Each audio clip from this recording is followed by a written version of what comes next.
నేను జీవితంలో చాలా విషయాలలో ఓడిపోయాను. కానీ ఇప్పుడు నేను ఒక్కటి చేస్తున్నాను, వెనకున్న వాటిని మరిచి ముందున్న వాటి కొరకు నేను తొందరపడుచున్నాను, వేగరపడుచున్నాను, గురి వద్దకు పరిగెత్తుచున్నాను. దేవునికి స్తోత్రం. I wasted my time, I wasted my opportunities, but now I take the decision to run for my goal. నా లక్ష్యం సాధించడానికి, పరిగెత్తడానికి నేను నిర్ణయించుకున్నాను. దేవునికి స్తోత్రం. మనం అందరం చేయగలిగినది అదొక్కటేనండి. గతం గతించిపోయింది, దాని గురించి ఆలోచించి మనం సమయం స్పెండ్ చేస్తే చనిపోయినోని సమాధి తెరిచినట్టే ఉంటుంది. ఏమి ప్రయోజనం?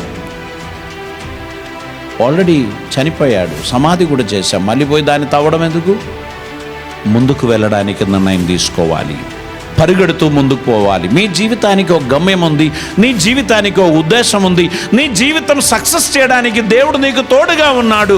కాబట్టి నీ జీవితాన్ని విలువైనదిగా దేవునికి సమర్పించుకుంటూ ప్రభు కార్యం మీ జీవితంలో నెరవేరడానికి మిమ్మల్ని మీరు సమర్పించవలసినటువంటి అవసరత ఉంది. దేవునికి స్తోత్రం.